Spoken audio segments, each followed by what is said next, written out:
Coba deh bayangin gimana jadinya kalau semua urusan KTP, paspor, atau bahkan lapor keluhan bisa selesai cuma dengan beberapa kali klik di HP. Nah, itulah janji besar dari digitalisasi layanan publik. Tapi di balik semua kemudahan itu ternyata ada sisi lain yang perlu banget kita waspadai bareng-bareng. Yuk kita bedah tuntas. Antre panjang berjam-jam, ngisi formulir yang bikin pusing. Aduh, kayaknya kita semua pernah deh ngerasain itu. Inilah masalah klasik birokrasi yang akhirnya ya mendorong lahirnya sebuah revolusi di dunia pelayanan publik. Solusinya ternyata ada di genggaman tangan kita sendiri. Digitalisasi benar-benar mengubah semuanya. Layanan yang dulu butuh kesabaran tingkat dewa, sekarang bisa kelar sambil kita ngopi santai di rumah.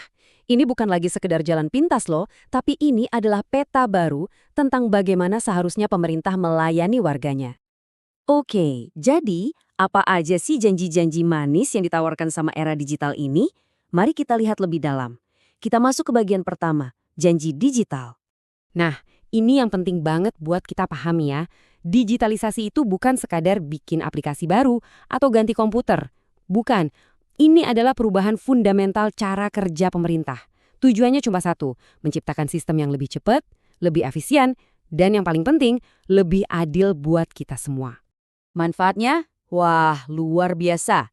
Coba bayangin, birokrasi yang tadinya berbelit-belit itu dipangkas, biaya-biaya nggak jelas bisa ditekan, dan yang paling keren, semua orang jadi punya akses yang setara. Setiap langkah kita tercatat secara digital, artinya transparansi jadi jauh lebih tinggi, dan celah buat main belakang itu jadi makin sempit. Keren kan? Mau lihat contoh nyatanya? Ada SP4N Lapor. Ini adalah sistem pengolahan pengaduan pelayanan publik secara nasional. Jadi kalau kamu punya keluhan soal layanan publik, tinggal laporkan aja secara online.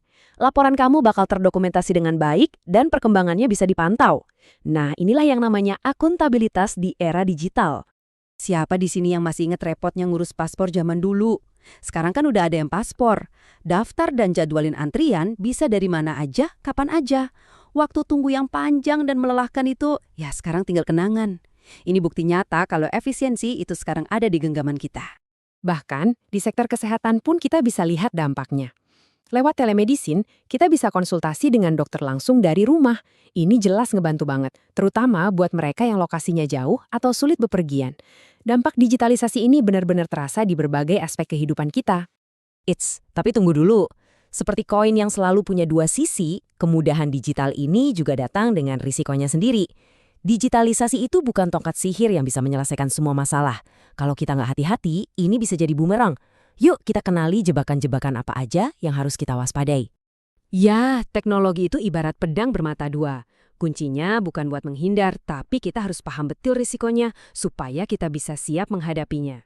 Setidaknya ada 5 resiko utama yang perlu kita tahu. Mulai dari yang paling teknis kayak server down pas kita lagi butuh-butuhnya, atau aplikasi yang tiba-tiba error. Lalu ada masalah tata kelola, di mana tiap dinas bikin aplikasi sendiri-sendiri yang akhirnya nggak nyambung satu sama lain. Belum lagi soal kesiapan SDM aparaturnya, kesenjangan akses internet di berbagai daerah, dan ini dia ancaman terbesarnya, keamanan data pribadi kita semua. Nah, inilah wujud nyata dari resiko-resiko tadi. Pernah nggak sih layanan kamu ditunda dengan alasan klasik, mohon maaf sistem sedang error? Atau mungkin permohonan kamu ditolak mentah-mentah tanpa solusi yang jelas? Kalau pernah, selamat, Anda baru saja mengalami yang namanya maladministrasi digital. Jadi, gimana caranya kita bisa menikmati manisnya janji digital tanpa harus kena racun resikonya? Jawabannya cuma satu, akuntabilitas. Dan disinilah peran kita sebagai warga negara jadi sangat-sangat krusial. Kutipan ini nih, ngena banget. Pengawasan itu bukan cuma soal nyari-nyari kesalahan teknis ya. Ini tentang memastikan adanya keadilan. Tujuannya supaya sistem digital ini melayani semua orang secara adil, bukan cuma mereka yang ngerti teknologi atau yang punya koneksi khusus. Kalau disederhanain, pengawasan digital itu intinya adalah memastikan sistem pemerintah berjalan sesuai aturan, memenuhi standar yang udah mereka janjikan, dan yang paling utama, melindungi hak-hak kita sebagai warga negara. Sesimpel itu. Dan inilah jantungnya pengawasan, kanal pengaduan. Ini adalah cara kita buat bersuara.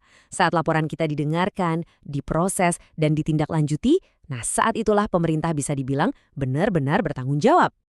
Terus, kanal pengaduan yang bagus itu kayak gimana sih? Pertama, udah pasti harus gampang diakses oleh siapa saja. Kedua, sistemnya harus terintegrasi, jadi kita nggak dilempar-lempar antar instansi. Ketiga, prosesnya wajib transparan biar kita bisa pantau. Keempat, harus ada kepastian waktu penyelesaian. Dan yang kelima, hasilnya harus bisa diawasi oleh publik. Kelima hal ini adalah syarat mutlak, nggak bisa ditawar. Oke, sekarang kita sampai di bagian paling penting. Ini bukan lagi tentang pemerintah atau tentang sistem, tapi ini tentang Anda. Ya, Anda. Karena tanpa partisipasi kita semua, transformasi digital ini nggak akan pernah berhasil. Ini pertanyaan buat kita renungkan bareng-bareng. Pemerintah mungkin sudah menyediakan platformnya, membangun sistemnya. Tapi, untuk memastikan semua itu bekerja untuk kita, ya kitalah yang harus mau jadi pengawasnya. Pertanyaannya, apakah kita siap? Jadi, kalau suatu saat Anda mengalami masalah dengan layanan publik digital, jangan cuma ngomel di media sosial. Laporkan ke lembaga yang tepat. Salah satunya adalah Ombudsman. Boleh dicatat kontaknya? Ingat, laporan Anda itu bukan sekedar keluhan loh, tapi itu adalah bagian dari solusi untuk perbaikan sistem ke depannya. Pada akhirnya, yang perlu kita ingat adalah ini, teknologi itu hanyalah alat. Yang akan menentukan berhasil atau tidaknya transformasi ini adalah kita, partisipasi aktif dari kita semua. Yuk, kita kawal bersama era baru pelayanan publik ini. Terima kasih.